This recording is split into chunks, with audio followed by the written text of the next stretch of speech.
अस्सलामुअलैकुम। खबरें चलेंगी लगातार मगर तेज से सरीशु पर नजर मगर दूसरे जाविये से। मैं हूं मरियम खान और आप देख रहे हैं पाकिस्तान नामा।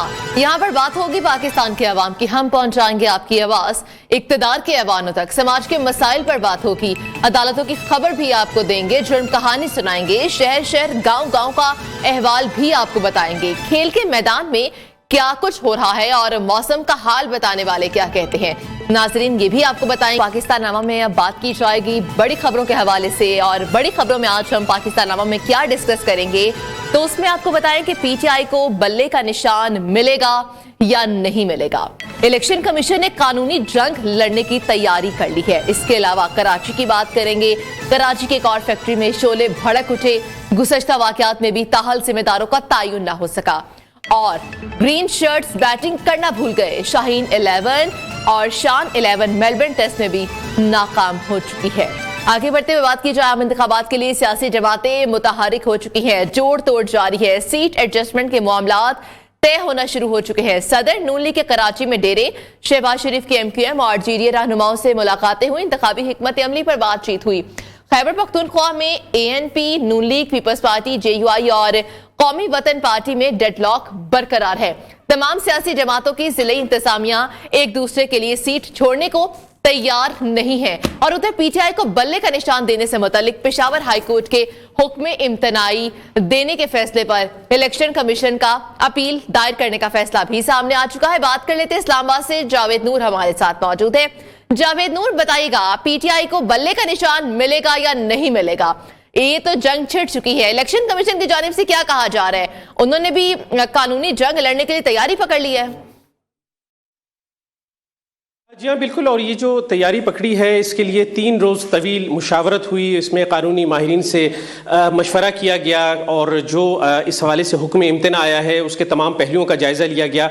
और ये भी तवील बहस व मुबाहिसा हुआ कि क्या नुक्ता जो है वो सुप्रीम कोर्ट में जो दरख्वास्त दायर की जाए उसमें उठाया जाए ताकि ये दरख्वास्त जो है उसे शर्फ़ कबूलियत मिल सके और जो पेशावर हाई कोर्ट ने फैसला दिया है उसके खिलाफ या तो हुक्म इम्तना मिले या उस दरख्वास्त को जो है वो ख़त्म करवा दिया जाए। और जिस तरह पहले हमने देखा कि जो दरखास्तें इलेक्शन कमीशन की जानिब से मुख्तलिफ अदालतों से जो फैसले आए थे उनके खिलाफ दायर की गई थी, तो इसी तरह एक और दरखास्त जो है दायर करने जा रहे हैं। बुनियादी तौर पर अगर आप देखें तो पेशावर हाई कोर्ट के 2 फैसले इस तरह के सामने आए हैं। एक तो रिटर्निंग ऑफिसर कोहाट जो है उनकी जो तकर्री है उसे ख़त्म किया गया या सस्पेंड किया गया।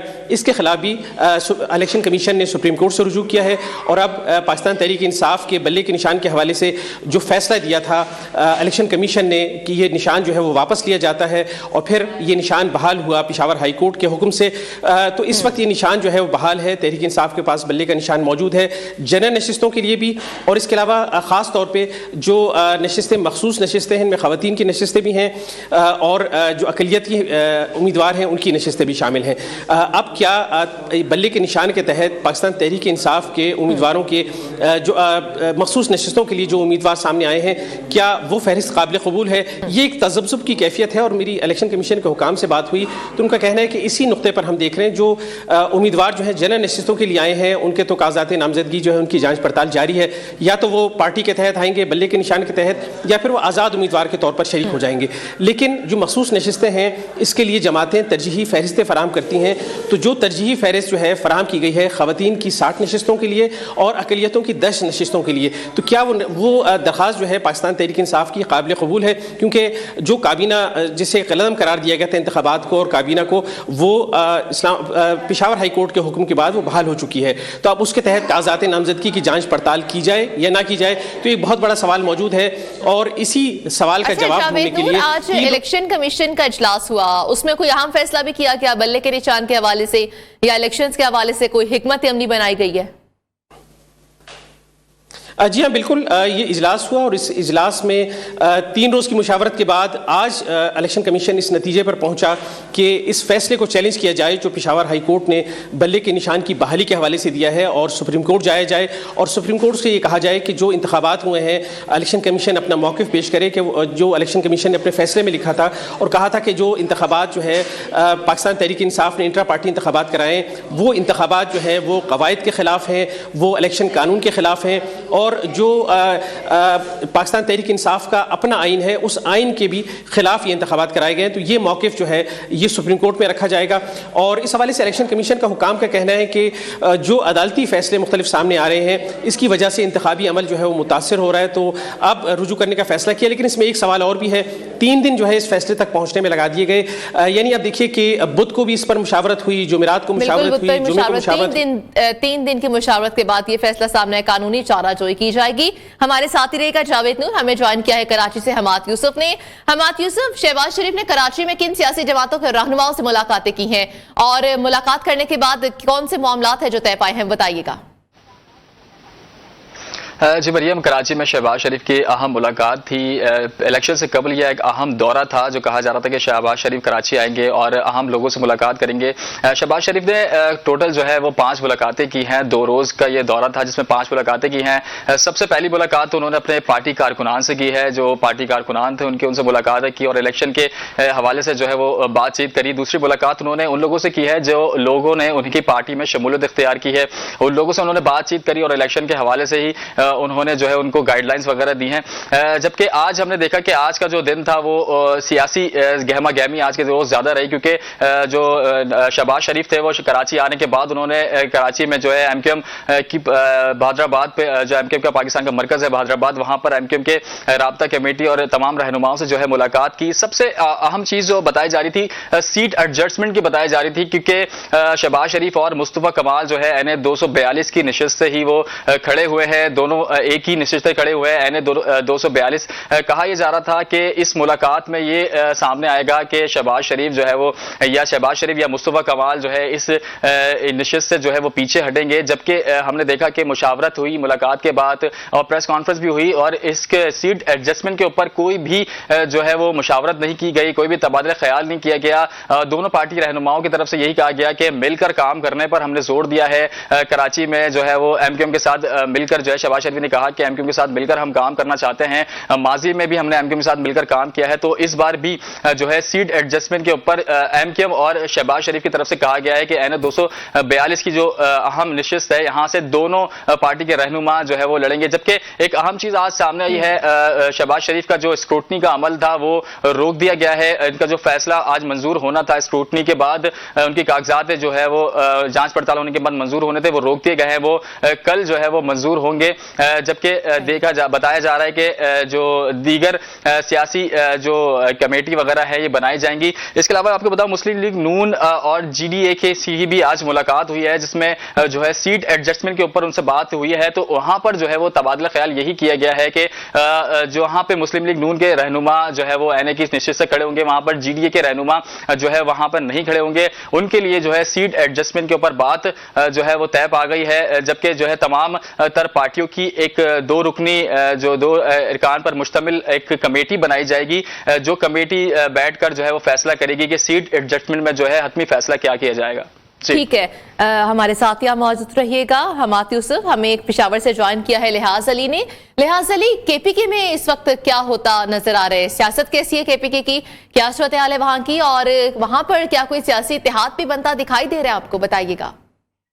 इस वक्त खैबर पख्तूनख्वा में 5 सियासी जमातें पाकिस्तान मुस्लिम लीग नून, जमीयत उलमा इस्लाम पे, Awami National Party, Pakistan People Party और कौमी वतन पार्टी के माबैन एडजस्टमेंट के हवाले से कोशिशें जारी है। पहले सूबाई सतह पर इजलास हुए थे और उसके बाद इजलासों का सिलसिला जो है वो जिले सतह पर कमेटियों को सौंप दिया गया। लेकिन इस वक्त कई ऐसे हल्के हैं कि जहाँ पर इन जमातों के माबैन शदीद इख्तलाफात खुलकर सामने आए और कोई भी जमात दूसरे पार्टी की मेंबर के हक में दस्तबरदार होने को तैयार नहीं। पेशावर का हल्का है PK 83, वहां पर पीपल पार्टी के साबिक सदर और ज़ाहिर अली शाह इस वक्त बिलोर फैमिली के समर हारून बिलोर के मुकाबले में खड़े हैं। तो कह रहे हैं कि समर हारून बिलोर रिटायर हो जाए, जबकि समर हारून बिलोर का कहना है कि 2018 की नशिस्त 2 जीत चुके हैं। यहाँ ये तनाज़ा है। दूसरी जो नशिस्त है वो PK 82 है, जहाँ पर इस वक्त ज़ियाउल्लाह अफरीदी और डॉक्टर नवीद एक दूसरे के पाकिस्तान पीपल पार्टी और अवामी नेशनल पार्टी के मध्य मुकाबल है। गुलाम बिलोर का भी इस वक्त ज़ाहिर अली शाह भी उसके मुकाबले में खड़े हैं कि पाकिस्तान पीपल पार्टी के हैं। इसी तरह 4सत्ता में अहमद वली खान के मुकाबले में जमीयत उलमा इस्लाम की जो जिले कमेटी है उन्होंने दस्तबरदार होने से इनकार कर दिया है और कहा है कि कि 2022 के जो बल्दियाती इंतखाबात हुए थे इसमें अवामी नेशनल पार्टी ने हमसे कम वोट लिए थे, इसीलिए ये सीट हम ही दी जाए। कौमी वतन पार्टी के आफ्ताब शेरपाव के मुकाबले में भी इस वक्त यही पोजीशन है। सवात में अवीर मकाम की निशस्त है, वहां पर भी इस वक्त सिचुएशन बनी हुई है कि जहां पर जमीयत उलमा इस्लाम मुस्लिम लीग नून के हक में दस्तबरदार होने के लिए तैयार नहीं है, लेकिन बार अवामी नेशनल पार्टी ने जमीयत उलमा इस्लाम से सीट मांग ली है, वहां पर वो दस्तबरदार होने को तैयार नहीं। इसी तरह मर्दान में भी सीट एडजस्टमेंट के हवाले से इख्तिलाफात हैं। ठीक है, बहुत शुक्रिया लिहाज अली पेशावर से अपडेट करने के लिए। इसके अलावा कराची और इस्लामाबाद से हमारे नुमाइंदगान हमें अपडेट कर रहे थे। बहुत शुक्रिया तफसीलन सूरत हाल के हवाले से बताने के लिए। तो आपको बताएं, पीपल्स पार्टी ने एमक्यूएम की विकटें उड़ा दी हैं। एमक्यूएम के सीनियर रहनुमा अनीस एडवोकेट और जो रजा हारून है वो साथियों समेत पीपल्स पार्टी में शामिल हो गए हैं। एमक्यूएम रहनुमाओं ने साबिक सदर आसिफ अली जरदारी से मुलाकात की है। अनीस एडवोकेट और रजा हारून ने पीपल्स पार्टी की क़यादत पर एतमाद का इजहार किया है। आसिफ अली जरदारी ने कहा कि पाकिस्तान पीपल्स पार्टी का चार्टर ऑफ कराची शहर कायद के मुस्तकबिल पर आपको बताते चलें कि दौरस असरात मुरतब करेगा। और ये सूरत हाल है, जब मनाजिर है देखे जा भी सकते हैं कि पीपल्स पार्टी में शमूलियत अख्तियार कर ली गई है। सीनियर रहनुमा जो एमक्यूएम के थे अनीस एडवोकेट और रजा हारून, उनकी जानिब से आसिफ अली जरदारी ने उनको रिवायती अपनी चादर भी पहनाई और पीपल्स पार्टी में शामिल होने पर उनको मुबारकबाद भी दी। और जो रहनुमा थे इन दोनों की जानिब से कहा गया कि हमें फ़ख्र है पीपल्स पार्टी में शामिल होने पर और हम उम्मीद करते हैं कि हम मिलकर अच्छा काम करेंगे और हमें ये भी उम्मीद है कि पाकिस्तान और आगे जो कराची की उम्मीद है वो पीपल्स पार्टी ही बदलेगी। तो साथियों के साथ पीपल्स पार्टी में शामिल हुए सीनियर रहनुमा एमक्यूएम अनीस और हारून। बात करते हैं शफकत अजीज से। शफकत अजीज, बताइएगा, एमक्यूएम के विकटें उड़ा दी हैं पीपल्स पार्टी ने, हासिल कर ली है उनके जो रहनुमा थे सीनियर, क्या अपडेट्स है मजीद? देखिए, साबिक सदर पाकिस्तान पीपल्स पार्टी है साबिक आसिफ जरदारी, उनसे पाकिस्तान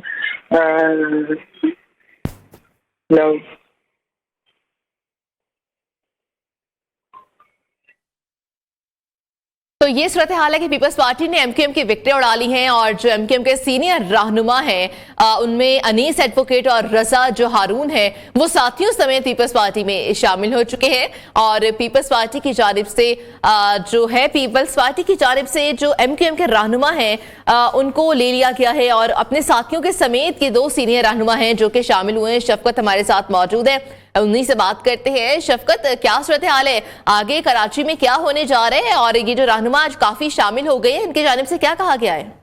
देखिए, सदर पाकिस्तान पीपल्स पार्टी पार्लियामेंटेरियन है आसिफ जरदारी से उनकी साबिक एमक्यूएम की दो रहनुमा हैं अनीस एडवोकेट और रजा हारून, उनकी मुलाकात हुई है और साथ ही वो पाकिस्तान पीपल्स पार्टी में जो है वो शमूलियत अख्तियार कर गए हैं। सदर आसिफ ने अनीस एडवोकेट और रजा हारून को पाकिस्तान पीपल्स पार्टी में खुशामदीद कहा है और इस मौके पर जो आसिफ जरदारी हैं उन्होंने एमक्यूएम के जो राब्ता कमेटी के साबिक रहनुमा है अनीस एडवोकेट और रजा हारून की जो दरमियान जो शमूलियत हुई है उस पर कहा है कि शहर कायद की तरक्की और खुशहाली और क़याम अमन के लिए ये अच्छी कोशिश है और इनके आने से पाकिस्तान पीपल्स पार्टी कराची में जो है वो मजबूत होगी। साथ में ये भी कहना था कि पाकिस्तान पीपल्स पार्टी को मजबूत करके वो जल्द कराची में जो है जो रोशनियां जो बंद हो गई थी उन्हें बहाल करने में ये दोनों लोग जो है वो काफी अहम किरदार अदा करेंगे। पाकिस्तान जो पीपल्स पार्टी के जो साबिक सदर पाकिस्तान है आसिफ जरदारी, उन्होंने चेयरमैन बिलाल भुट्टो जरदारी के 10 नुकती एजेंडे का जिक्र करते हुए कहा कि हम इक़्तिदार में कराची समेत मुल्क के हर हिस्से और कस्बे के लिए ऐसे अप्लाई मंसूबे लाएंगे जिससे आम आदमी को जो है वो रिलीफ मिलेगा। साथ साथ उन्होंने बताया जा रहा है पाकिस्तान पीपल्स पार्टी की तरफ से कि दोनों रहनुमाओं को पाकिस्तान पीपल्स पार्टी में अहम जिम्मेदारियां भी सौंपे जाने का इम्कान है और साथ साथ आने वाले इलेक्शन में भी इनको अहम जिम्मेदारियां दी जाएंगी। जी ठीक है, बहुत शुक्रिया अपडेट करने के लिए। और यहां पर एक ब्रेक शामिल करते हैं।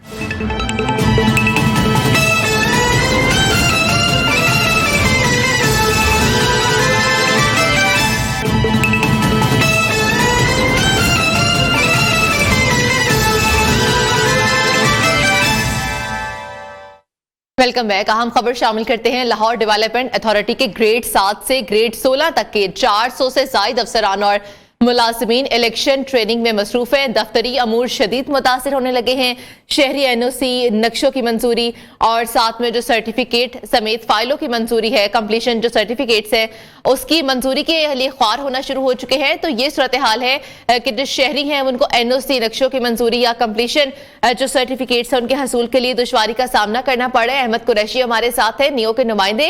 अहमद कुरैशी, बताइएगा, अगर ये वाले अफसरान जो हैं, जो मुलाजिमीन है, ये इलेक्शन ट्रेनिंग में मसरूफ है, तो पीछे बैकअप क्या मौजूद है इनके पास?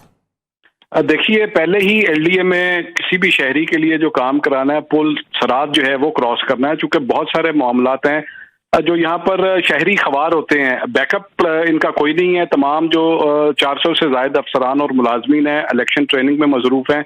शहरी अपनी फाइल के जो है के लिए आते हैं, पता लगता है कि मुतलका अफसर जो है या मुतलका एहलकार इलेक्शन ट्रेनिंग में है, तो यकीनन ये फिर अल्तबा का शिकार हो रही हैं चीजें। लोग यहाँ पर अपने कंप्लीशन सर्टिफिकेट के लिए आते हैं, ऑनरशिप चेंज करने के लिए आते हैं, इसके अलावा नक्शों की मंजूरी, ये तमाम ऐसे मामलात हैं जो पर वक्त अगर नहीं होंगे तो यकीनन अल्तबा का शिकार होंगे, शहरियों को खवार होना पड़ेगा। तो आजकल LDA में तमाम तर जितने भी ये अफसरान और मुलाजमीन हैं, 400 से ज्यादा जो हैं, ग्रेड 7 से लेकर 16 तक, ये सभी मुख्तलिफ औकात में इलेक्शन ड्यूटियों पर मौजूद हैं। और अवाम जो है, लोग शहरी जो LDA में अपने मसाइल के हल के लिए आते हैं, वो यहाँ पर खवार हो रहे हैं। जी ठीक है, बहुत शुक्रिया अपडेट करने के लिए। मुल्क भर की तरह बलूचिस्तान की अगर बात की जाए तो बलूचिस्तान में भी कागजात नामजदगी की जांच पड़ताल का सिलसिला जारी है। कोयटा समेत मुख्तलिफ शहरों में अहम शख्सियात के कागजात मंजूर हो चुके हैं। कौन कौन से अहम रहनुमा आरओस के ऑफिस में पेश हुए हैं, ये जानने के लिए चलते हैं। कोयटा में हमारे नुमाइंदे हमाद अली हमारे साथ मौजूद है और सिब्बी से रुमेश कुमार होंगे, लसबेला से मंजूर हुसैन है, बारखान से मोहम्मद हनीफ हमारे साथ है।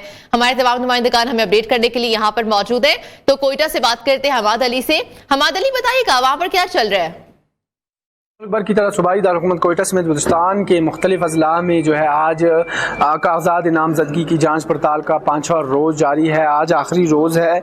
कोयटा से कौमी असम्बली की 3 और सूबाई असम्बली की 9 नशिस्तों पर 790 कागजात नामजदगी की जमा कराए गए थे। तो कागजात नामजदगी की जांच पड़ताल का सिलसिला जारी है। कौमी असम्बली के हल्का NA 262 से जो है अब तक कोयटा 1 पर 42 जो उम्मीदवारान हैं उनके कागजात नामजदगी की जांच पड़ताल मुकम्मल कर ली गई है। इसी तरह NA 263 पर जो है 48 उम्मीदवारों के कागजात नामजदगी की जांच पड़ताल मुकम्मल कर ली गई है। इसी के साथ अगर बताता चलूँ, कौमी असम्बली की NA 262 पर जो है 42 उम्मीदवारों के कागजात नामजदगी की जांच पड़ताल जो है वो मुकम्मल कर ली गई है। इसी के साथ NA 263 से जो है अब तक जो है 48 उम्मीदवारों के कागजात नामजदगी की जांच पड़ताल होगी। इसी के साथ NA 264 की अगर हम बात करें तो अब तक 40 उम्मीदवारों के कागजात नामजदगी की जांच पड़ताल मुकम्मल कर ली गई है। और कोयटा से खवातीन और अकलियती की मखसूस जो नशिस्तें हैं उन पर जो है 110 उम्मीदवारों के कागजात की जांच पड़ताल जो है वो मुकम्मल हो चुकी है। इसी के साथ कौमी असम्बली की जो है 12 नशिस्तों पर जो मखसूस नशिस्तें हैं उन पर जो है अब तक मजमूई तौर पर 550 कागजात नामजदगी जो है वो उसकी जांच पड़ताल मुकम्मल कर ली गई है। इस वक्त अहम शख्सियात की अगर बात करें तो कौम परस्त जमातों में जो है पश्तूनख्वा मिली अवामी पार्टी के सरबराह महमूद खान अचकज़ई के कागजात नामजदगी मुकम्मल और जांच पड़ताल मुकम्मल होने के बाद दुरुस्त करार पाई। इसी तरह JUI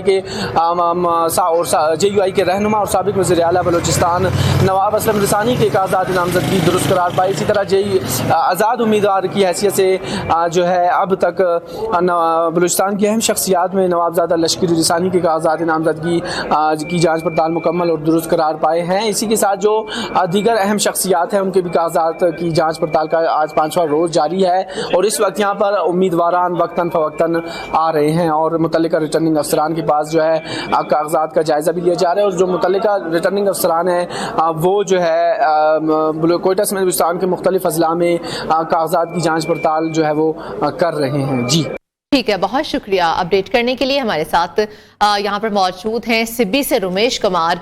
रुमेश कुमार, सिब्बी में क्या सूरत हाल है? कागजात नामजदगी का सिलसिला कहाँ तक पहुंचा है? किन के मंजूर हो गए और किन के मंजूर नहीं हुए, बताइएगा।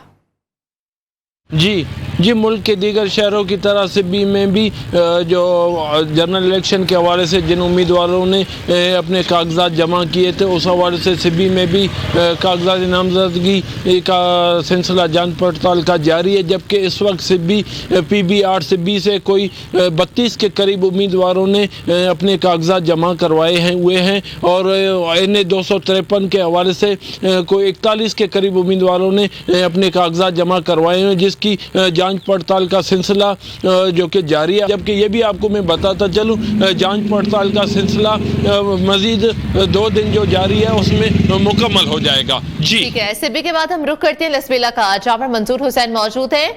लसबेला में क्या सूरत हाल है मंजूर हुसैन, बताइएगा कागजात नामजदगी के हवाले से और इलेक्शन की तैयारियां कहाँ तक पहुंची हैं? आम इंतखाबात 2024 के सिलसिले में सूबाई असम्बली PB 21 से हब से जो है जांच पड़ताल का अमल जारी है। कागजात नामजदगी और जांच पड़ताल जिला हब की तहसील दुरेजी में RO निसार अहमद लांगो की जेर निगरानी में हो रही है। PB 21 से जो है बाप पार्टी के सूबाई सदर मोहम्मद साले भूतानी, साबिक MNA लसबेला मोहम्मद असलम भूतानी, साबिक वज़ीर आला बलूचिस्तान जाम कमाल खान आलियानी, सरदार ज़ादा शहजाद साले भूतानी, पीपल्स पार्टी से अली हसन ज़ेहरी और BNP से जो है बैरिस्टर जानजेब रूंजा, नेशनल पार्टी से जो है रजब अली रिंद के कागजात जो है जांच पड़ताल के बाद दुरुस्त करार दिए गए हैं। जबकि PB 21 से जमीयत तहरीक लब्बैक और आज़ाद उम्मीदवारों के कागजात जो है दुरुस्त करार दिए गए हैं। इस वक्त भूतानी ग्रुप, जाम ग्रुप समेत पीपल्स पार्टी के रहनुमाओं का अवाम से वोट लेने और उनके मसाइल हल करने का भी दावा कर रहे हैं। जी अभी हम बारखान का रुख करते हैं, जहां पर मोहम्मद हनीफ हमारे साथ मौजूद हैं। मोहम्मद हनीफ, बारखान में क्या सूरत हाल है इलेक्शन के हवाले से और कागजात नामजदगी किन उम्मीदवारों के मंजूर हो चुके हैं? मुल्क भर की तरह जो है हल्का PB 4 मुसखेल कम बारखान में कागजात नामजदगी जो है 40 उम्मीदवारान ने जमा किए हैं, जिनकी जांच पड़ताल के बाद कागजात नामजदगी जो है वो मंजूर करा ली गई है। इसमें से मजबूत उम्मीदवार जो हैं मुस्लिम लीग नून से सरदार अब्दुर्रहमान खेत्रान, नेशनल पार्टी से मीर अब्दुल करीम खेत्रान, आज़ाद उम्मीदवार मीर मसूद खान खेत्रान, लाला मीर जमान। जबकि 5 साल नाहल रहने वाले मजबूत उम्मीदवारों में से मौलाना सरवर साहब जो कि जिसका ताल्लुक JUIF से है, वो भी उसके भी कागजात नामजदगी जांच पड़ताल के बाद जो है मंजूर कर लिए गए हैं। अगर बात की जाए NA 252 की, तो वहाँ पर भी 43 से ज़ायद उम्मीदवारों ने कागजात नामजदगी जमा की है, जिनकी जांच पड़ताल के बाद जो है कागजात नामजदगी मंजूर कर ली गए हैं। जिनके मजबूत उम्मीदवारों में से पाकिस्तान पीपल्स पार्टी के मीरबाज खान खेत्रान, सरदार याकूब नासर जिसका ताल्लुक मुस्लिम लीग नून से है, इसरार तरीन और आज़ाद उम्मीदवार जानजेब खान खेत्रान शामिल हैं। ठीक है, बहुत शुक्रिया तमाम नुमाइंदगान का जो हमें मुख्तलिफ शहरों से अपडेट कर रहे थे। मुस्लिम लीग में टिकटों की तकसीम का मामला क्यों लटक रहा है? नियो न्यूज अंदरूनी कहानी सामने लेकर आ चुका है। किसी हलके में नून लीग के उम्मीदवार आमने सामने हैं तो किसी में इत्तेहादी बन के सामने आ चुके हैं।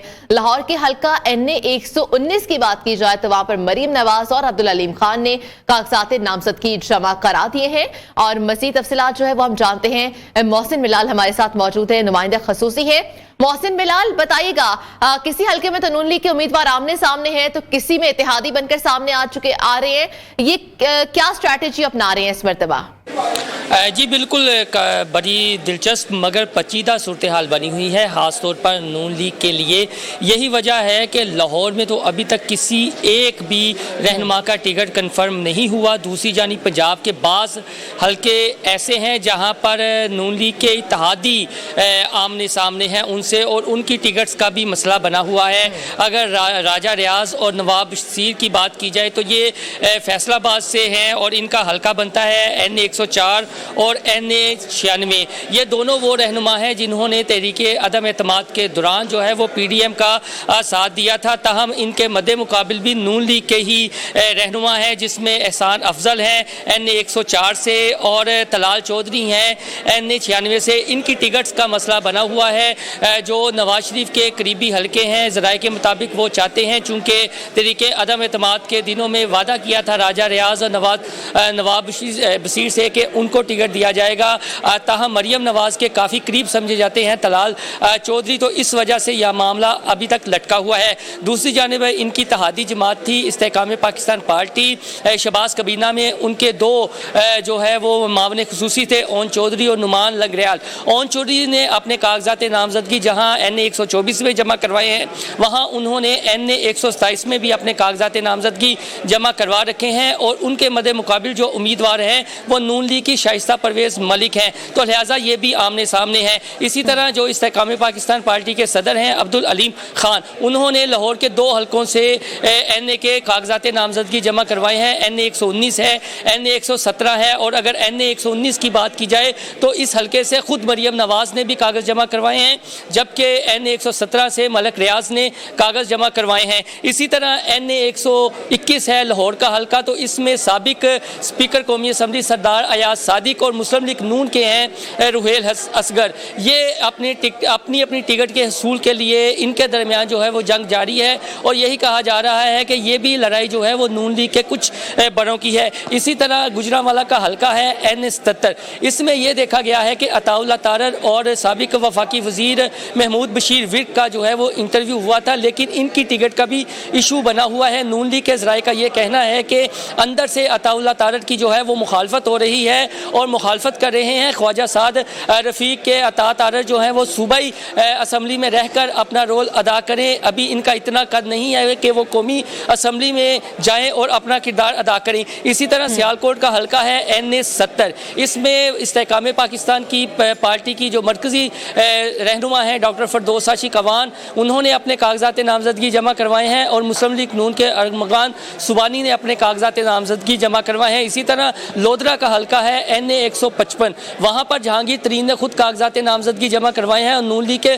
सदीक बलोच हैं। ताहम जो ज़राए हैं दोनों जमातें के, उनका ये कहना है कि ब्रेक थ्रू इत्तेहाद का और सीट एडजस्टमेंट का हो सकता है, लेकिन उसके बाद ही डिसाइड होगा कि किस हल्के में किसको टिकट दी जाती है। डिसाइड होगा किस हल्के में किसको टिकट दिया जा सकता है। बहुत शुक्रिया अपने तफसीलन अपडेट करने के लिए। तो आगे बढ़ते हुए यहाँ पर हम बात करते हैं जमीयत उलमा इस्लाम के हवाले से। तो जमीयत उलमा इस्लाम में आपको बताते चले कि मौलाना फजलुर रहमान जो उनके अमीर हैं, वो पहली मरतबा आइंदा आम इंतखाबात में बलोचिस्तान से हिस्सा ले रहे हैं। उन्हें JUI ने बलोचिस्तान से इंतखाब लड़ने का फैसला क्यों किया है, ये हम जान लेते हैं हमाद अली की इस रिपोर्ट में। इस्माइल खान से हार का डर, मौलाना फजलुर रहमान पहली मरतबा बलूचिस्तान से उम्मीदवार। सरबरा JUI पहली मरतबा बलूचिस्तान के जिला पशीन से कौमी असम्बली की नशिस्त पर इलेक्शन लड़ेंगे। मौलाना फजलुर रहमान माजी में अपने आबाई इलाके डेरा इस्माइल खान से इंतखाबात में हिस्सा लेते रहे हैं। 2018 के आम इंतखाबात में मौलाना फजलुर रहमान को अली अमीन गंडापुर के मुकाबले में शिकस्त हुई थी। सीनियर तजियाकार शहजादा जुल्फिकार का कहना है कि 2018 वाली सूरत हाल के खदशे के पेश नज़र JUI ने मौलाना फजलुर रहमान को पशीन से भी इंतखाबात लड़ाने का फैसला किया है। तो इस दफ़ा ये ना हो कि PTI के साथ मुल्क में जो कुछ हो रहा है उस रिएक्शन में PTI का बंदा दोबारा हराने में कामयाब ना हो जाए। तो अपने आप को सेफ रखने के लिए वो पशीन एक बहुत सेफ और इजी विन है जमीयत के लिए। जमीयत के MNAs और मुख्तलिफ शख्सियात यहाँ से कामयाब होती रही हैं। पशीन बलोचिस्तान में इंतखाबी हवाले से JUI का मजबूत गढ़ है। तज्जियाकारों के मुताबिक पश्तूनख्वा मिली अवामी पार्टी से इंतखाबी इत्तेहाद की सूरत में इस नशिस्त पर मौलाना फजलुर रहमान की पोजीशन मजीद मुस्तहकम होगी। कैमरामैन आसिम बलोच के साथ हम्माद अली, न्यू न्यूज़, कोयटा। मुस्लिम लीग नून के रहनुमा अताउल्लाह तारर ने कहा कि बानी PTI के हक में फैसला करने वालों पर बेगमात और रिश्तेदारों का प्रेशर है। शाह महमूद कुरैशी को चाहिए कि गिरफ्तारी के वक्त फुटेज बनवाने के बजाय आराम से गाड़ी में बैठ जाते। मजीद तफसीलात क्या है वो हम जानते लाहौर से हमारे नुमाइंदे वकास खौरी से, जो कि इस वक्त अताउल्लाह तारर के साथ मौजूद है। जी वकास खौरी, क्या कहते हैं नून लीग के रहनुमा? हमारे साथ मौजूद हैं मुस्लिम लीग नून के रहनुमा अताउल्लाह तारर। अता भाई भी बताइएगा कि मुस्लिम लीग नून के रहनुमा आजकल माशाल्लाह बड़े एक्टिव हैं। हर रोज़ प्रेस कॉन्फ्रेंस की जाती है और हर रोज़ चेयरमैन तरीके इंसाफ पर तनकीद की जाती है। उनका बयान तो कहीं चलता नहीं है, तो नून लीगी रहनुमाओं को आखिर क्या खौफ है? नहीं, देखिए खौफ कोई नहीं अल्लाह के फजल से, मगर एक कानून है, एक ज़ाब्ता है जिसके तहत इंट्रा पार्टी इलेक्शन का केस डिसाइड होना था। अगर out of the way favour देंगे तो ये तो ज्यादती वाली बात है। हमारा निशान भी गया था, हमारे सेनेटर्स ने भी बगैर निशान के इलेक्शन लड़ा था। मैं समझता हूँ ये हवा बना लेते हैं हर चीज़ का, मजलूम बन जाते हैं। हालांकि जितने जुल्म इन्होंने किए मेरा ख्याल है पाकिस्तान की तारीख में किसी हुक्मरान ने नहीं किए जितने इमरान न्याजी ने किए। हम ये चाहते हैं कानून की हुक्मरानी हो, जो कानून कहता है उसके मुताबिक फैसले हों। अगर आउट ऑफ द वे सहूलतकारी देंगे तो फिर कानून को कौन फॉलो करेगा। ये थे हमारे साथ लीगी रहनुमा अताउल्लाह तारड़, जिनका कहना था और उन्होंने पीटीआई रहनुमाओं को ये मशवरा भी दिया है कि फुटेज तो अच्छी बन जाती है, लेकिन उनके लिए बेहतर ये है कि जब भी पुलिस उन्हें गिरफ्तार करने जाए या कोई और मामले में उनकी गिरफ्तारी हो तो वो आराम से पुलिस की गाड़ी में बैठ जाया करें। ठीक है वकास कौरी, बहुत शुक्रिया। पीपल्स पार्टी के इंतखाबी मंशूर को आवाम में पजीराई मिलने लगी है। शहरी कहते हैं कि पीपल्स पार्टी का इंतखाबी मंशूर ही आवाम की आवाज है, लेकिन हुक्मरान इंतखाबात में किए गए वादे पूरे नहीं करते। इंतखाबात से कबल सब्ज़बाग दिखाए जाते हैं और कामयाब होने के बाद आवाम को लूटा जाता है। आवाम मजीद क्या कहते हैं वो जानते हैं आवाम से बात में।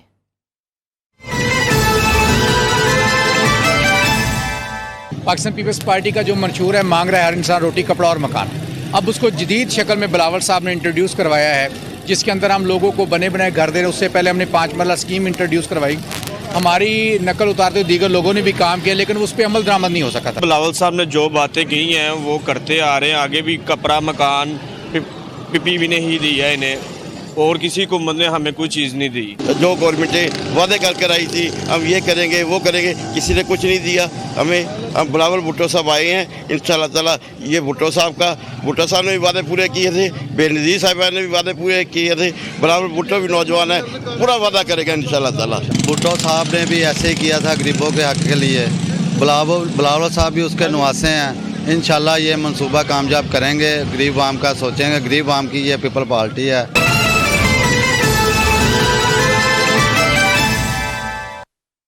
यहाँ पर शामिल करते हैं एक ब्रेक।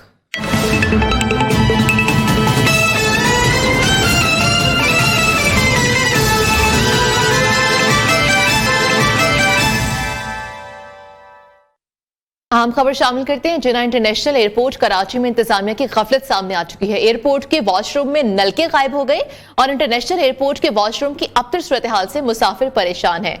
और तफसीलात हम जान लेते हैं, हमारे साथ मौजूद होंगे हमारे नुमाइंदे, लेकिन अभी बताएंगे सूरत हाल ये है कि जो वॉशरूम के नलके हैं वो गायब हो चुके हैं और ये फुटेज है, देखा जा सकता है कि उसके आगे शॉपर बांध दिए गए हैं नलकों के आगे, और कोई परमानेंट सोल्यूशन नहीं निकाला बल्कि शॉपर बांध दिए गए हैं, जिससे जो वहां पर आने वाले मुसाफिर हैं वो ख्वार होना शुरू हो चुके हैं।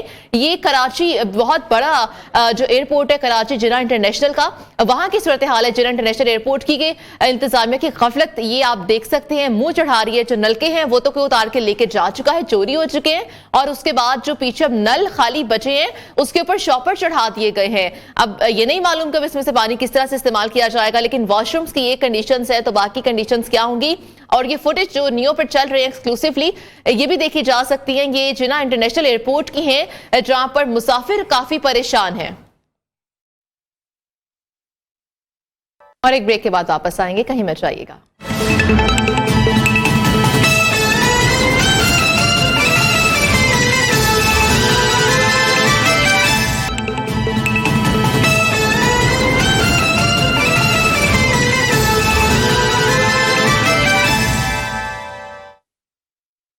पंजाब की बेशतर सरकारी यूनिवर्सिटी शदीद माली बहरान का शिकार है। तारीख में पहली बार एक सेशन में 2 बार दाखिले खोलने का फैसला किया गया। तकरीबन तमाम यूनिवर्सिटियों की जानिब से फरवरी में दाखिले दोबारा शुरू करने के मुतल्लिका अथॉरिटी से इजाजत लेने के लिए राब्ते तेज हो चुके हैं। सितंबर में होने वाले दाखिलों से यूनिवर्सिटी में मौजूद सीटों पर ना हो सकी हैं और ये पूर्ण ना हो सकी, इस वजह से दोबारा से दाखिलों को खोला जा रहा है।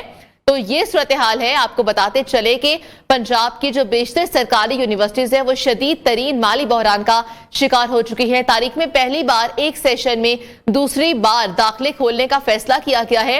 इस हवाले से बात करने के लिए हमारे साथ मौजूद है हमारे नुमाइंदे राशिद मंसूर लाहौर से। राशिद मंसूर, ये सरकारी यूनिवर्सिटीज माली बहरान का क्यों शिकार है? कभी ऐसा देखने में नहीं आया कि एक सेशन में 2 मरतबा दाखिले खोले जाए। देखें, ये तारीख में पहली दफ़ा ऐसा होगा कि एक सेशन में सरकारी यूनिवर्सिटियों में 2 बार जो है वो दाखिले खोले जाने का इम्कान जो है वो सामने आ रहा है। पंजाब की बेशतर सरकारी यूनिवर्सिटियां जो हैं वो शदीद तरीन माली बहरान का शिकार हैं। तकरीबन तमाम यूनिवर्सिटियां जो हैं उनकी जानिब से फरवरी 2024 में दाखिले दोबारा से शुरू करने के लिए मुतल्लिका अथॉरिटी से इजाज़त लेने के लिए राब्ते शुरू कर दिए गए हैं, जबकि सितंबर में होने वाले दाखिलों से यूनिवर्सिटियों में मौजूद सीटें पूर्ण नहीं हो सकी थी। सेशन के आगाज में माजी की निस्बत 35% जो है वो दाखिले इस साल कम हुए हैं, ऐसा कहना है हमारे जराये का। जबकि जराये का ये भी कहना है दाखिले कम होने की वजह से यूनिवर्सिटियों को फीसों की मद में फंड्स की कमी का सामना है, जबकि फंड्स बढ़ाने के लिए यूनिवर्सिटियां फरवरी 2024 में दोबारा दाखिले खोलेंगी। साल में 2 बार दाखिले करने से फंड्स तो मिल जाएंगे, लेकिन क्या मेरिट मुतासर नहीं होगा? माहिरीन ये सवाल भी उठा रहे हैं। माहिरीन का ये भी कहना है कि हुकूमत पहले ही यूनिवर्सिटियों को अपने अखराजात खुद बर्दाश्त करने का कह चुकी है, जबकि हुकूमती सरपरस्ती के बगैर यूनिवर्सिटियों की बका जो है वो खतरे से दो चार हो जाएगी और इसका कभी इम्कान है। तो यूनिवर्सिटियां अपने फंड्स बढ़ाने के लिए एक सेशन में अच्छा राशिद मंसूर ये बताइएगा कि ये ऐसी सूरत हाल पैदा क्यों हो गई? क्या मेरिट बहुत ज्यादा था जिसकी वजह से एडमिशन नहीं लिए गए, या फीसिस बहुत ज्यादा थी, या क्या ऐसी वजह थी जिसकी वजह से बच्चे जो थे वो उन्होंने दाखिला नहीं लिया और वो सीटें भी पूरी नहीं हो सकी? देखें ये मल्टीपल रीजंस हैं इसकी, जिसमें एक अहम रीजन इसकी ये बताई जा रही है क्योंकि जो लोग रिसर्च करते हैं इस सारे मामले पे उनसे हमने राय ली, तो उनका ये कहना है कि कोविड के दौरान जो मैट्रिक और इंटरमीडिएट में जो स्टूडेंट थे उन्हें बगैर किसी मार्किंग के, बगैर किसी ग्रेडिंग के पास कर दिया गया, जो कि पास होने के अहल भी स्टूडेंट नहीं थे लेकिन उनको भी पास कर दिया गया। लेकिन अब वो आगे बढ़कर जब पोस्ट ग्रेजुएशन लेवल पे पहुंचे हैं यूनिवर्सिटी लेवल पे, तो यूनिवर्सिटी के जो एंट्रेंस टेस्ट हुए हैं ना, तो उसमें बहुत सारे स्टूडेंट जो कि इस अहल ही नहीं थे वो एंटी टेस्ट, सादा तरीन और आसान तरीन एंटी टेस्ट भी वो क्लियर नहीं कर पाए, तो जिसकी वजह से यूनिवर्सिटी की सीटें जो हैं वो फिल नहीं हो पाई और अल्टीमेटली जो एडमिशंस हैं वो कम हुए हैं। जब एडमिशन कम हुए हैं तो यूनिवर्सिटीज को फीसों की मद में जो करोड़ों रुपए का जो फंड जो है वो इकट्ठा होता था, अब वो फंड जो है वो इकट्ठे नहीं हुए। तो बिल्कुल अभी तक फंड इकट्ठे नहीं हुए क्योंकि सीटें भी पूरी नहीं हुई, तो दोबारा से खोलने का फैसला किया गया है दाखिलों को फरवरी 2024 से। बहुत शुक्रिया राशिद मंसूर तफसीलें सूरत हाल के हवाले से अपडेट करने के लिए। रेवेन्यू स्टाफ डिप्टी कमिश्नर से भी तगड़ा निकला, बार हिदायत के बावजूद रिकवरी ना की जा सकी।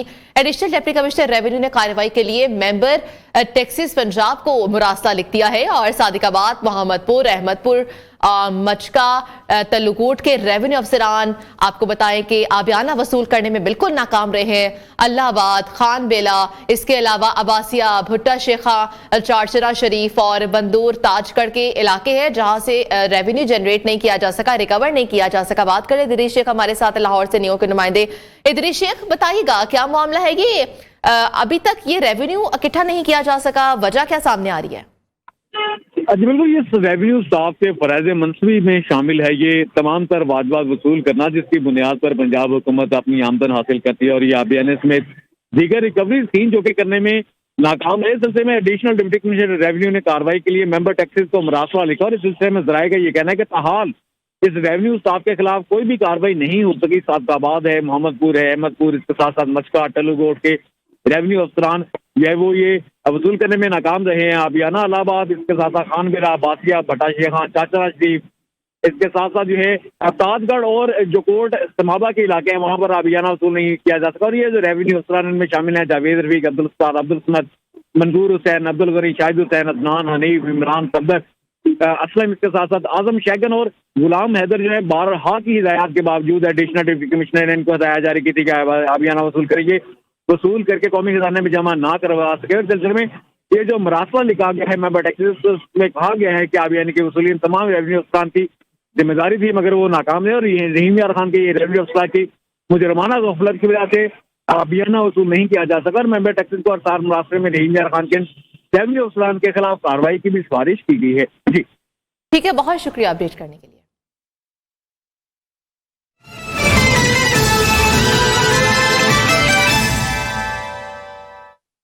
पंजाब पुलिस के तफ्तीशी अफसरों की नाकामी, मुलजिमान सजाओं से बचने लगे हैं और तफ्तीशी अफसरान मुलजिमान के लिए सहूलतकार बन चुके हैं। पुलिस रिकॉर्ड के मुताबिक पंजाब भर में 17,30,000 से ज्यादा मुलजिमान को नामजद किया गया है, जबकि नाकिस तफ्तीश से रवा साल सिर्फ 1,080 मुलजिमों को सजा हुई है। पंजाब भर में 19,500 अफराद को सजाएं हो सकती हैं और मजीद तफसीलात क्या है वो हम जान लेते हैं शाहिद रिजवी से। शाहिद रिजवी बताएगा 30,000 से ज्यादा जो मुलजिमान है उनको नामजद किया गया है और कितनों को सजा हो सकी? जी बिल्कुल, पुलिस के फौरी मुकदमात का दावे अपनी जगह, गिरफ्तार मुल्जिमान को सजाएं ना होने के बराबर हैं।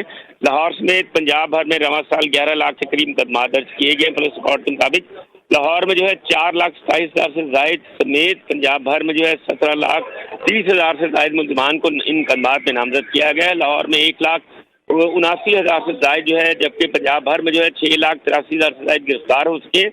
सजाएं जो है लाहौर में सिर्फ 1,080, जबकि पंजाब भर में 19,500 को मुल्जिमान को हुई है। मुल्जिमान को सजाओं का तनासब इंतहाई कम रहा है। गिरफ्तार मुल्जिमान में से जो है लाहौर में 37,000, जबकि पंजाब भर में 1,42,000 जो है बेगुनाह करार पाए हैं पुलिस रिकॉर्ड के मुताबिक। इसी तरह 12,000 से जायद लाहौर में, 42,000 पंजाब भर में जो है मुल्जिमान जमानतों पर है। पुलिस ने जो है गिरफ्तारी के बाद लाहौर के 1,550, जबकि पंजाब भर के 23,000 मुल्जिमान की शिनाख्त परेड भी करवाई है। सुस्त और नाकद तफ्तीश के बाद जो है बड़ी तादाद में जो है मुल्जिमान सजाओं से बच रहे हैं। ये भी कहना मजीद पुलिस राय का। जी ठीक है, बहुत शुक्रिया अपडेट करने के लिए। फैसलाबाद का रुख करें तो फैसलाबाद में 2023 में भी शहरी लुटते रहे हैं। गुज़श्ता बरस की निस्बत जराइम में 63% इजाफा हुआ है, जिसकी बड़ी वजह शहर की अहम शाहराहों पर स्ट्रीट लाइट्स का ना होना है। नुमाइंदा न्यूज़ जवेरिया नजीर हमारे साथ मौजूद है, उनसे जानते हैं। जवेरिया, क्या वजह है कि गुज़श्ता बरस की निस्बत 63% ज्यादा जराइम रिपोर्ट हुए इस साल? साल 2023 भी अपनी इख्तिताम की जानिब गामजन है, लेकिन फैसलाबाद में चोरी और डकैती की वारदातें जो हैं उन्हें कंट्रोल नहीं किया गया। अगर गुज़श्ता साल की निस्बत की बात की जाए, इस साल जो है वो 63% वारदातों में इजाफा हुआ है। इस वक्त शहरियों की ये सूरत हाल है कि शहरी किसी भी रोड से गुजरते हैं, किसी भी अहम शाहराह से गुजरते हैं तो वो अदम तहफ़्फ़ुज़ का शिकार होते हैं, परेशानी से दो चार होते हैं। शाम ढलते ही फायरिंग के वाक़यात आते हैं। उसके साथ साथ जो है वो चोर डाकू जो है वो यहाँ तक नौबत जा पहुँचती है, कत्ल भी कर देते हैं। इस वक्त मेरे साथ एक शहरी मौजूद है। सर्दियों का मौसम है, सर्दियों के मौसम में धुंध होने की वजह से, स्मोक होने की वजह से जो वारदात में इजाफा हो गया है, चोरियों की वारदात में इजाफा हो गया है। राजधानी में वो जाते हुए वो लूट लेते हैं, मोबाइल लूट लेते हैं, पर्स वगैरह लूट लेते हैं। शहरी यही मुतालबा कर रहे हैं कि बढ़ते हुए जराइम को कंट्रोल करने के लिए स्ट्रीट लाइट को फौरी तौर पे फंक्शनल किया जाए। म्यूनसिपल कॉर्पोरेशन की अगर इस हवाले से बात की जाए तो म्यूनसिपल कॉर्पोरेशन का कहना है कि उनके पास फंड्स की अदम दस्तियाबी है, जिसके बायस जो है वो स्ट्रीट लाइट जो है वो फंक्शनल नहीं हो पाती। लेकिन दीगर इलाकों में जहाँ स्ट्रीट लाइट फंक्शनल हैं वहाँ पर भी क्राइम की वारदातें जो है वो बढ़ ही रही हैं। शहरी जो है वो अदम तहफ़्फ़ुज़ का शिकार हो चुके हैं और मुतालबा कर रहे हैं RPO CPO फैसलाबाद से, IG पंजाब से कि बढ़ती हुई वारदातों को कंट्रोल किया जाए। ठीक है, बहुत शुक्रिया अपडेट करने के लिए। CCPO लाहौर बिलाल सदीक को म्याना की ज़ेर सदारत तरक्याती मंसूबों पर पेशरफ्त के हवाले से अहम इजलास का इनेकाद किया गया। इजलास में थानों के स्पेशल इनिशिएटिव प्रोटोकॉल पर मुंतकली और नए थानों की तामीर के लिए जमीन के हसूल की पेशरफ्त का जायजा लिया गया। इजलास को ब्रीफिंग दी गई है कि 31 दिसंबर तक लाहौर के तमाम थानों की तामीर और बहाली का काम मुकम्मल कर लिया जाएगा, जबकि 70 थानों का सिविल वर्क मुकम्मल कर लिया गया है और शेराकोट, मिल्लत पार्क, शादमान, समनाबाद, गालिब मार्केट, इस्लामपुरा और बाटापुर पुलिस स्टेशन की निशानदही का काम मुकम्मल हो चुका है। जबकि CCPO लाहौर ने स्मार्ट पुलिस स्टेशन प्रोग्राम के तहत नए थानों के कयाम की मंजूरी दी है। हुकाम को हिदायत भी की है कि नए थानों की तामीर और अराजी के हुसूल के लिए मुतल्लिका इदारों के साथ बेहतरीन कोऑर्डिनेशन से मामलात को आगे बढ़ाया जाए। University of veterinary and animal sciences Lahore में 3 रोजा ट्रेनिंग वर्कशॉप का एहतमाम किया गया है, जिसमें सरकारी और निजी यूनिवर्सिटीज के 43 लेक्चरर्स और असिस्टेंट प्रोफेसर्स ने शिरकत की है। पंजाब हायर एजुकेशन कमीशन ने अपनी नौयत के पहले आर्टिफिशियल इंटेलिजेंस तरबियती प्रोग्राम का ऐलान भी कर दिया है। University of veterinary and animal sciences में फैकल्टी डेवलपमेंट प्रोग्राम के तहत वर्कशॉप का एहतमाम किया गया। पंजाब हायर एजुकेशन कमीशन की जानिब से किया गया है, जिसमें सरकारी और निजी यूनिवर्सिटी के 43 लेक्चरर्स और असिस्टेंट प्रोफेसर शामिल है। इख्तितामी तकरीब से खिताब में chairman HEC Punjab doctor Shahid Munir ने कहा कि तरबियती प्रोग्राम का मकसद टेक्नोलॉजी की बुनियाद पर इल्म से असातिज़ा को आरास्ता करना है, डिजिटल इकोनॉमी में जदीद तरीन रुझानात से असातिज़ा को रोशनास भी करवाना है। और डॉक्टर शाहिद मुनीर ने यह कहा कि chairman HEC Punjab doctor Shahid Munir कहते हैं कि यूनिवर्सिटीज असातिज़ा को डिजिटल महारतों की ट्रेनिंग कराई जाएगी। असातिज़ा जितना ज्यादा डिजिटल टूल्स का काम को समझेंगे, पाकिस्तान उसी रफ्तार से मुआशी तरक्की की राह पर गामजन होगा। और यहां पर एक ब्रेक शामिल करते हैं।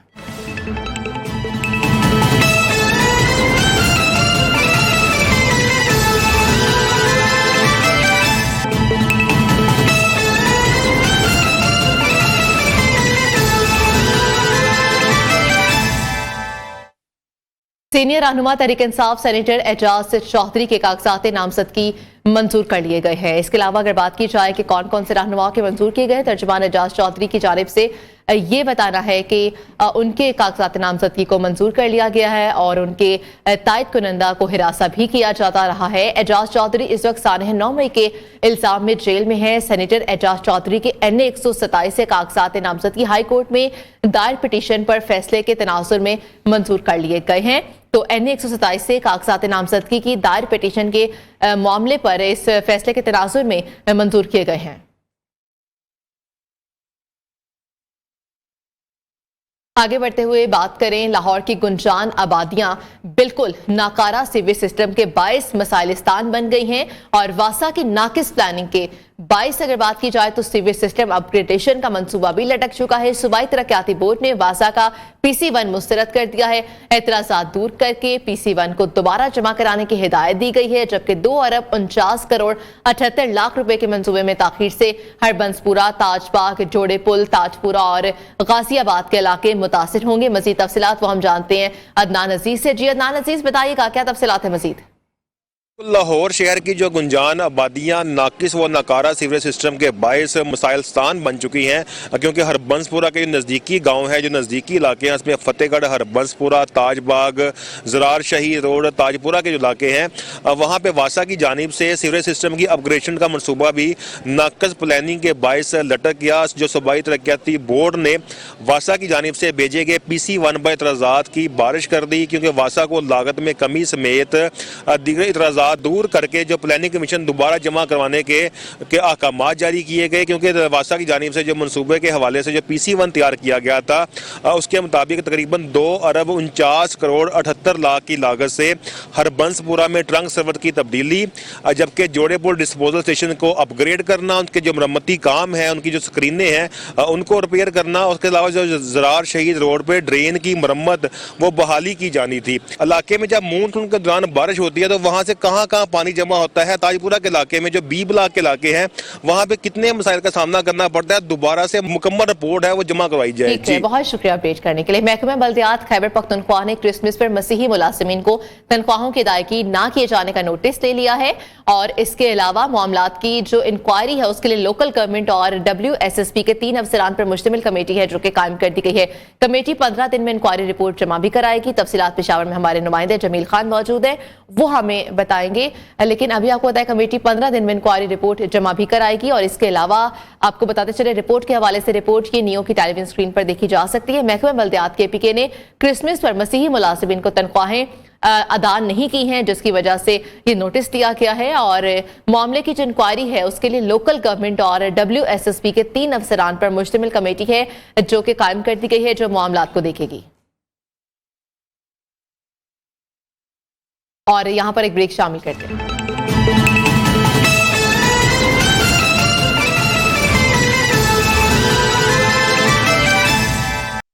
इलेक्शन कमीशन ने मखसूस नशिस्तों के हवाले से इंतखाबी शेड्यूल में तब्दीली कर दी है। इलेक्शन कमीशन ने मखसूस नशिस्तों से मुतालिक कागजात नामजदगी की स्क्रूटनी का वक्त भी बढ़ा दिया है। खवातीन और अकलियती उम्मीदवारों के कागजात नामजदगी की स्क्रूटनी 13 जनवरी तक जारी रहेगी। इस हवाले से इलेक्शन कमीशन ने मखसूस नशिस्तों से मुतालिक कागजात नामजदगी की जो स्क्रूटनी का वक्त है उसको बढ़ा दिया है और मखसूस नशिस्तों के हवाले से इंतखाबी शेड्यूल में ये तब्दीली भी कर दी गई है। बात करते हैं जावेद नूर हमारे साथ है, नुमाइंदा नियो। जावेद नूर, बताइएगा स्क्रूटनी के लिए वक्त जो था उसको बढ़ा दिया गया है, 13 जनवरी तक कर दिया गया है, क्या तफसीलात है?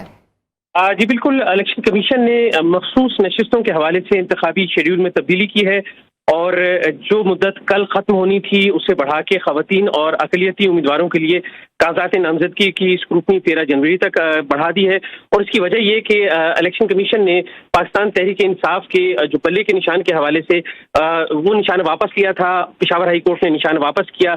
अब इलेक्शन कमीशन इसके खिलाफ दरखास्त दायर करने जा रहा है। ये दरखास्त तवक्को है कि पीर को 1 जनवरी को दायर की जाएगी। तो इससे पहले कल ये मुद्दत मुकम्मल हो रही थी और मसला ये था कि जो अकलियती उम्मीदवार हैं उनकी फहरिस्तें कबूल की जाएं या ना की जाएं। तो इस हवाले से इलेक्शन कमीशन ने अब ये मुद्दत बढ़ाई है और खवातीन और अकलियती उम्मीदवारों के कागजात नामजदगी की स्क्रूटनी 13 जनवरी को, जबकि मखसूस नशिस्तों से मुतालिक 16 जनवरी को रिटर्निंग अफसर जो है उनके फैसलों के खिलाफ अपील दायर की जा सकेगी। 19 जनवरी तक अपीलों पर फैसले होंगे। 20 जनवरी को उम्मीदवारों की फहरिस्त आवेजा की जाएगी। 22 जनवरी को उम्मीदवार अपने कागजात नामजदगी वापस ले सकेंगे और 23 जनवरी को उम्मीदवारों की हतमी फहरिस्त जारी की जाएगी। 30 सितंबर से ये तारीख बढ़ाई गई है और अब ये 13 जनवरी तक कर दी गई है। ठीक है, बहुत शुक्रिया अपडेट करने के लिए जावेदूर। नारोवाल अस्पताल में अद्वियात और ब्लड बैंक नायाब हो चुके हैं। मरीज और अद्विया के लिए मेडिकल स्टोर से खरीदने पर मजबूर हैं। डिप्टी कमिश्नर नारोवाल और वजीर आला पंजाब से नोटिस देने का मुतालबा भी कर दिया गया है। अस्पताल में अद्वियात नायाब हैं और मरीज दूसरे फार्मेसिस्ट पर जाकर अपने पैसों से अद्वियात खरीदने पर मजबूर हो चुके हैं और अद्वियात भी नायाब हो चुकी हैं, ब्लड बैंक भी नायाब हो चुके हैं और मेडिकल स्टोर से खरीदने पर मरीज मजबूर है। इसके अलावा डिप्टी कमिश्नर नारोवाल और वज़ीर आला पंजाब से नोटिस देने का मरीजों की जानिब से मुतालबा भी किया गया है। जो साथ में मरीजों के लवाहिकीन आए हैं वो ये कहते हैं कि जो अद्वियात है वो शॉर्ट है और जो ब्लड बैंक्स है वो भी शॉर्ट है, तो हम जाए तो जाए कहाँ, इसका कौन नोटिस देगा। फैसलाबाद में बेनजीर इनकम सपोर्ट प्रोग्राम के लिए आने वाली खवातीन की मुश्किलात में इजाफा हो गया है। सैकड़ों खवातीन सख्त सर्दी में घंटों इंतजार के बावजूद मायूस होकर वापस लौटने लगी हैं। मज़ीद तफसीलात वकास शिराज से जानते हैं। जी वकास, क्या कहना है खवातीन का? बिल्कुल, हुकूमत की जानब से बेनजीर इनकम सपोर्ट का जो ऐलान किया गया था उसके बाद जो है फैसलाबाद में इस वक्त भी रजिस्ट्रेशन जो है उसका अमल जारी है। एक दिन में बताया जा रहा है कि 700 से ज़ायद जो है ख़वातीन की रजिस्टर उनको किया जाता है। तो ये बड़ी तादाद में यहाँ पर जो है ये जो सेंटर बनाया गया सलीमी चौक में, वहाँ पर जो है ख़वातीन आई हैं और कतारों में लगकर जो है वो अंदर जाती हैं और उसके बाद रजिस्टर होने के बाद जो है उन्हें जो उनके बाकायदा तौर पर जो है पैसे जो है वो लगा दी जाती है बेनजीर इनकम सपोर्ट के तहत। मेरे साथ खवातीन मौजूद हैं, उनसे बात करते हैं कि वो क्या कहती हैं। मैं किराया लगा के आती हूँ बार बार, कल भी आई थी, आज भी आई हूँ। मेरी 4 दूर से आती हैं आप? मैं गोखुवाल से आई हूँ। 4 बेटियां, मेरी कमाने वाला कोई नहीं है मेरा, रोज रोज आया नहीं जाता। बिल्कुल, यहाँ पे रजिस्टर होने के लिए बड़ी तादाद में खवातीन आती हैं और उनका ये कहना है कि वो दूर दराज से आने के बावजूद यहाँ पे उन्हें घंटों इंतज़ार करना पड़ता है और फिर वापस मायूस होकर लौटना पड़ता है, क्योंकि रश इस कदर जो है यहाँ पर ज़्यादा होता है, जो अमला कम होता है, जिसकी वजह से उन्हें कितने दिनों तक जो है इंतज़ार करना पड़ता है। जी, राजनपुर में बंद रोड पर डिप्टी कमिश्नर और म्यूनिसिपल कमेटी के अमले की अदम तवज्जोही के बायस कई माह से सीवरेज लाइनों की सफाई न होने से इलाका मकीन परेशानी से दो चार है। इलाके में सफाई के नाकिस इंतजामात होने की वजह से मुख्तलिफ वबाएं फैलने का खतरा है। इस हवाले से मजीद तफसीलात क्या है वो हम जानते हैं। रियो के नुमाइंदे अता मोहम्मद हमारे साथ मौजूद है। अता मोहम्मद, बताइएगा वहां पर बीमारियां फैल रही हैं, मरीज क्या कहते हैं? निगरान सेटअप में जहां बड़े बड़े शहरों में जो है बड़े बड़े जो प्रोजेक्ट है वो जो है बड़ी तेज़ी के साथ जारी है, तो ऐसे में उसी ही सूबे के जो छोटे शहर है राजनपुर का ये बंद रोड है और यहाँ पर कई महीनों से जो है इंतज़ामिया की जानब से यहाँ का जो सीवरेज लाइनें हैं उनकी सफाई नहीं की गई और जबकि जिसकी वजह से यहाँ पर सफाई ना होने की वजह से गटरों का जो है कई फीट पानी जो है वो ठहरा हुआ है। जबकि दूसरी जगह पर मैं आपको दिखाना चाहूँगा, ये दिखा सकते हैं मेरा कैमरामैन, ये लगता नहीं है कि ये राजनपुर शहरी हदूद का इलाका है। डिप्टी कमिश्नर ऑफिस से चंद जो है किलोमीटर का ये फासला है, लेकिन उसके बावजूद इंतजामिया की जानब से कोई शख्स जो है यहाँ पर अभी तक यहाँ से जो पानी है वो नहीं निकाला गया, जिसकी वजह से जो है लोगों को सख्त मुश्किलात दरपेश आ रही हैं। ये बंद रोड का जो है मेन है, लेकिन उसके बावजूद भी यहाँ से जो पानी है वो नहीं निकाला गया। लोगों की जानब से खासकर वज़ीर आला पंजाब से ये कहा जा रहा है कि लाहौर के अलावा कम से कम छोटे शहरों पर भी थोड़ी सी जो है वो तवज्जो दे ताकि यहाँ के लोगों के जो मसाइल है वो भी कम हो सके। जी ठीक है, बहुत शुक्रिया अपडेट करने के लिए। गुजरावाला में गैस की लोड शेडिंग और ओवर बिलिंग के खिलाफ जीएम सुई गैस ऑफिस के बाहर जो सारिफीन उन्होंने एहतजाजी मुजाहरा किया है। मुजाहिरीन कहते हैं कि गैस आ नहीं रही, बिल 5 से 10 हज़ार आना शुरू हो चुके हैं। तफसीलात को हम जानते हैं मीसम वकार से। जी मीसम, बताइएगा। जी बिल्कुल, दीगर शहरों की तरह गुजरावाला में भी गैस लोड शेडिंग की जा रही है, जिसकी वजह से घरेलू सार्फिन काफ़ी परेशान हैं। और आज हम देख रहे हैं कि सुई गैस दफ्तर के बाहर वो सराफा एहतजाज है। उनका कहना है कि बिल जो हैं वो 5,000 से लेके 10,000 तक आ रहे हैं, बजाय इसके कि बिल कम होने के ना तो गैस आ रही है और ना ही बिल कम हो रहे हैं। हमारे साथ कुछ लोग मौजूद हैं, उनसे बात करते हैं, उनका क्या कहना है। पहले पे गैस के बिल इतने महसूस नहीं होते थे, अब तो बिजली के बिलों की तरह इनके बिल हैं। और इसमें भी गैस की लोड शेडिंग बहुत ज़्यादा है, लोग बहुत ज़्यादा तंग हैं। कहाँ जाएँ, बिजली के बिल अदा करें, गैस के बिल अदा करें कि खाना खाएँ, क्या करें लोग। ये बिल उन्होंने भेजा है, मीटर देखने रीडिंग की जगह खाली है, ठीक है, तो 13,000 रुपये बिल भेज दिया। तो 4 माह हो गए चोरी हो गया हमारा मीटर, तो बिल 13,000 रुपये दे दे, कहाँ से दें हम। तो इनको चाहिए कि अपना आवाम का कुछ ख्याल करना चाहिए। अजीब, जैसा कि आपने लोगों की बात सुनी, इनका यही कहना है कि हम अपने गैस और बिजली के बिल अदा करें या अपने बच्चों का राशन पूरा करें, हुकूमत को होश के नाखून लेने चाहिए। जी ठीक है, बहुत शुक्रिया। दीना को तहसील का दर्जा मिले 20 साल गुजर गए हैं, लेकिन यहाँ के अवाम इस जदीद दौर में भी सुई गैस जैसी बुनियादी सहूलत से महरूम है। मुख्तलिफ अदवार में मुतअद्दिद बार सुई गैस की फराहमी के इफ्तिताह भी ऐलानात किए गए हैं उसके, लेकिन वादे भी किए गए, लेकिन जो वफा न किए जा सके। मजीद हम जानते हैं नुमाइंदा न्यूज़ जरार मीर से। जी जरार, क्या कहते हैं वहाँ के अवाम? तहसील दीना को बने हुए 20 साल हो चुके हैं और आज भी तहसील दीना की आवाम जो है वो बुनियादी सहूलत सुई गैस से महरूम है। मेरे साथ एक शहरी मौजूद है, उनसे जानते हैं कि इसकी क्या वजूहात हैं। सुई गैस हमारे लोगों के लिए ये बुनियादी एक ज़रूरत है, जिसकी हमें अशद ज़रूरत है। हमें दीना के इमाम का ये मुतालबा है आला हुकाम के साथ कि जो भी आने वाली गवर्नमेंट है जो आ रही है, इस हमारा एक ही मुतालबा है कि हमारा ये जो अशद ज़रूरत है इसको पूरा किया जाए और हमारी अभी गरीब आवाम को ये सुकून दाई दिया जाए। और इसके साथ साथ मैं आपको बताता चलूँ कि अटक से लेके कराची तक सिर्फ 2 तहसीलें ऐसी हैं, एक सोहवा और दीना, जिनमें सुई गैस नहीं है। हम अपनी बेसिक नीड से महरूम हैं, तो हमारा अजाला किया जाए। जी बिल्कुल, आपने जाना, जो शहरी मेरे साथ मौजूद थे उनका यही कहना था कि अटक से लेकर कराची तक पूरी जीटी रोड पर सुई गैस मौजूद है। सिर्फ जीटी रोड पर 2 तहसीलें ऐसी हैं जो आज भी बुनियादी सहूलत से महरूम है और उनका आला हुकाम या आने वाली हुकूमत जो है अजाला करे। जी मर्दान स्पोर्ट्स कॉम्प्लेक्स में सच गया रंगारंग स्पोर्ट्स मेला। स्पोर्ट्स मेले की क्रिकेट, कराटे और स्नूकर के सनसनीखेज मुकाबले, कौमी क्रिकेट टीम के माया नाज खिलाड़ी फखर जमान की बतौर मेहमान खसूसी शिरकत। मजीद तफसीलात जानिए फजल हक की इस रिपोर्ट में। स्पोर्ट्स कॉम्प्लेक्स में सज गया रंगारंग खेलों का मेला। स्पोर्ट्स मेले में क्रिकेट, कराटे और स्नूकर के सनसनीखेज मुकाबले हुए। मेहमान खुसूसी फखर जमान ने हुकूमत से खेलों के फरोग और खिलाड़ियों के लिए सहूलियात फराहम करने की अपील की। जो भी बड़े ओहदों पे फायज हैं तो उनसे मैं यही रिक्वेस्ट करूँगा कि स्पोर्ट्स में जितना इन्वेस्ट कर सकते हैं तालीम और स्पोर्ट्स में उतना करें, क्योंकि मेरे ख्याल में जो बच्चे, जो जवान जो स्पोर्ट्स खेलते हैं, वो कोई भी स्पोर्ट्स हो, उसमें फाइटिंग स्पिरिट आती है। पहली बार होने वाले जुजिस्टो कराटो के मुकाबले में खिलाड़ियों ने अपनी सलाहियतों का भरपूर मुजाहिरा किया। स्नूकर के मुकाबलों में भी नौजवानों ने खूब शॉट्स खेली।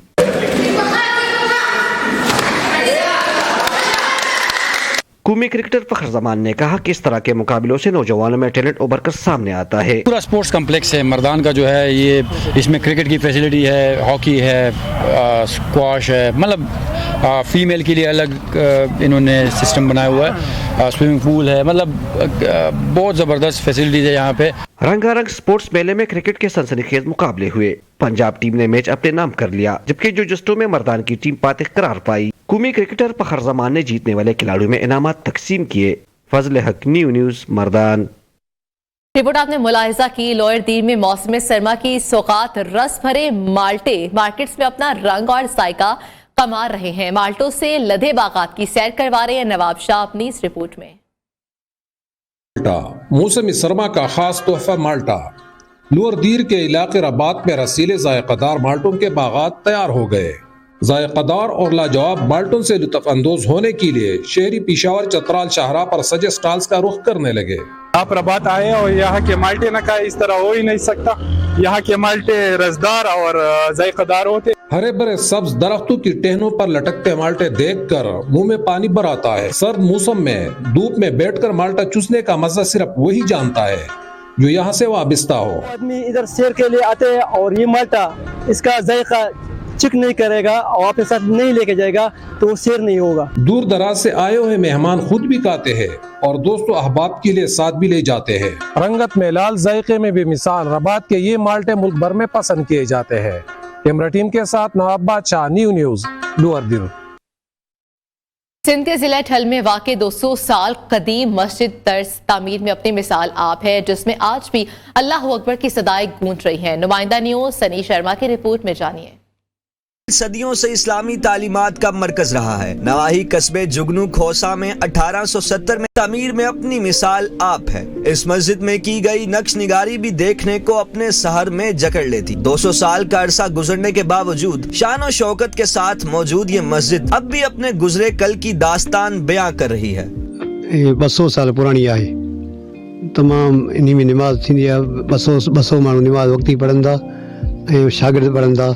जुगनू खोसा के बेटे नूर मोहम्मद खोसा ने 1870 में मस्जिद के काम का आगाज कराया, जो 2 साल में मुकम्मल हुआ। मस्जिद का नक्शा दिल्ली से बनवाया। मस्जिद की तामीर में इस्तेमाल होने वाली लाल ईंटें जयपुर से मंगवाई गयी, जबकि कारीगर जैसलमेर से बुलवाए गए। मस्जिद की तामीर में ईरानी और मुगलिया तर्ज तामीर और काशी कारी की झलक वाज़े नजर आती है। 2 एकड़ रकबे पर कायम इस मस्जिद को देखने के लिए दूर दूर से लोग आते हैं। दुनिया की नजरों से ओझल ये 200 साल पुरानी मस्जिद वक्त के साथ साथ ज़बूहाली का शिकार है। अगर महकमा सकाफत सिंध थोड़ी भी तवज्जो इस मस्जिद पर दे तो इस तारीखी विरसे को बचाया जा सकता है। कैमरामैन अब्दुल रहीम लाशारी के साथ सनी शर्मा, न्यू न्यूज़ ठल। हैदराबाद में लकड़ी पर नक्शो निगार और खूबसूरत डिजाइन बनाने वाले कारीगर महंगाई के हाथों परेशान होने लगे हैं और उसके साथ साथ उनका काम भी मुतासिर हुआ है। इसी हवाले से एक जदीद दौर में लकड़ी पर हाथ से किया जाने वाला काम शहरियों का तवज्जो का मरकज बना हुआ है। मजीद तफसीलात क्या है वो हम जानते हैं नासिर शेख की इस रिपोर्ट में। तो हर शोबे में जिद्दत और मशीन पर डिजाइन और बनावट के काम किए जाते, लेकिन इस दौर में भी हैदराबाद के इलाके कांच मिल में लकड़ी पर हाथ का मुनफरिद डिजाइन का काम शहरियों की तवज्जो का मरकज बना हुआ है। लकड़ी पर हाथ के काम करने वाले कारीगर कलमा तैयबा, अल्लाह ताला के अस्माए गिरामी और कुरानी आयात को कटाई के जरिए इस कदर खूबसूरती से बनाते हैं कि देखने वाले हैरत ज़दा रह जाते। ये कदीमी काम चलता आ रहा है। ये जहाँ तक हदीस में सुनने में आया कि ये हज़रत यूनुस अलैहिस्सलाम से काम चलता आ रहा है। हज़रत यूनुस अलैहिस्सलाम ने कश्ती बनाई थी, चलता चलता फिर ये लोगों के पास ये हमारे तक काम पहुंचा है। लकड़ी पर कश्मीरी और बिलर पट्टी का काम किया जाता, जो खासा मेहनत तलब होता है। इसी तरह दरवाजों, अलमारियों पर कटाई के जरिए हाथ के डिजाइन बनाए जाते हैं। इस कदीमी काम करने वाले कारीगर खुद महंगाई के हाथों परेशान। कैमरामैन आदिल खान के साथ नासिर शेख, न्यू न्यूज़ हैदराबाद। और यहाँ पर एक ब्रेक शामिल करते हैं।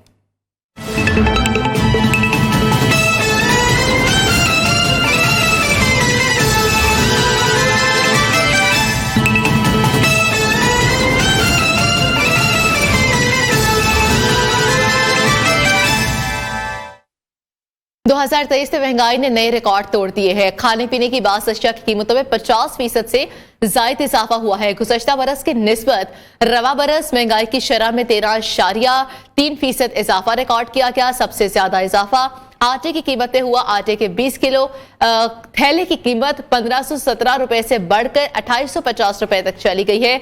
दूध, दही, दालें, गोश्त, अंडे सब महंगे हो चुके हैं।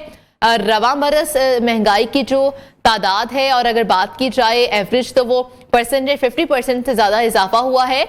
और इसके अलावा अगर बात की जाए आटे की तो उसकी कीमत में भी 20 किलो के थैले की कीमत में भी इजाफा हो चुका है। इसके अलावा दूध, दही, दालें, गोश्त, अंडे सब कौन कौन चीज़ें महंगी हुई हैं जानते हैं अशरफ मेहताब से। अशरफ मेहताब बताएगा किस चीज़ की कीमत में ज़्यादा इजाफा हुआ और कितना कितना इजाफा हुआ ये बताएगा। जी बिल्कुल, जैसे कि आपने अपने इंट्रो में बताया कि कोई भी ऐसी चीज नहीं है जिसकी कीमत में कमी हुई हो, बल्कि इजाफा ही हुआ है। अब 20 किलो आटे के थैले की कीमत में सबसे ज्यादा इजाफा देखा गया है। 1517 रुपये में बिक रहा था, जो इस साल 2787 से लेकर 2850 रुपये में ये बिकता रहा। 1 किलो आम चावल के जो थे 127 रुपये से थे, जो बढ़कर 226 रुपये तक जा पहुंचे। जबकि डबल रोटी जो है वो 84 रुपये में बिकती थी, 115 रुपये पे चली गई है। गोश्त फी किलो 691 से बढ़कर 820 रुपये में फरोख्त हो रहा है। बटन की कीमत देखी जाए तो 1431 रुपये सरकारी रखी गई थी, फिर ये बढ़ा के 1703 रुपये कर दी गई, जबकि ये भी कोई 1800 रुपये में और 2000 में फरोख्त हो रहा है। 282 रुपये किलो बिकने वाली जो मुर्गी थी वो 358 रुपये में बिकती रही। रवा साल दूध की फी लीटर कीमत 145 रुपये। चीज की कीमत में बहुत इजाफा कर दिया गया है। बहुत शुक्रिया अपडेट करने के लिए। तो तो 2023 सेहत के शोबे के लिए बहरानों का साल रहा और खैबर पख्तूनख्वा के बेशतर MTI हस्पताल 2023 के दौरान बहरान का शिकार रहे। सेहत कार्ड बार बार बंद हुआ और बार बार बहाल होता रहा। मुलाजिमीन की तनख्वाहों की अदायगी के लिए भी अस्पतालों के पास पैसे नहीं थे। सेहत के शोबे के लिए अच्छा साबित न हो सका। PTI की तरफ से इक्तिदार छोड़ने के बाद MTI हस्पताल बहरानों से दो चार हुए। पेशावर के बड़े बड़े तदरीसी अस्पतालों के पास तनख्वाहों की अदायगी के लिए फंड्स तक दस्तियाब नहीं थे। निगरान मुशीर सेहत तनख्वाहों की अदम अदायगी का मलबा विफाक पर डालते रहे।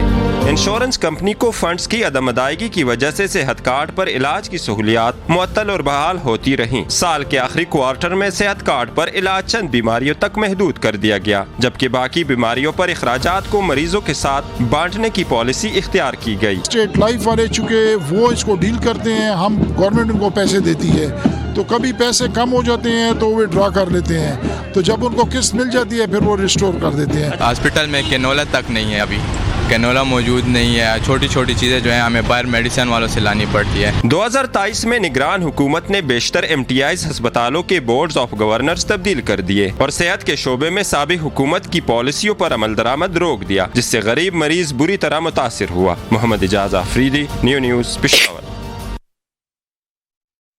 आगे बढ़े, बात करें साबिक वज़ीर आज़म मियां मोहम्मद शहबाज शरीफ कल शेखपुरा के इलाके फारूकाबाद में नून लीग के जालों का लहू गरमाएंगे। तैयारियां किस तरह की चल रही हैं ये हम जानेंगे फारूकाबाद से नुमाइंदा न्यूज़ अब्दुल मजीद से, जो इस वक्त वहां पर मौजूद है। जी अब्दुल मजीद, बताइएगा क्या सूरत हाल है इस हल्के की जहां कल मियां शहबाज शरीफ खिताब करने जा रहे हैं?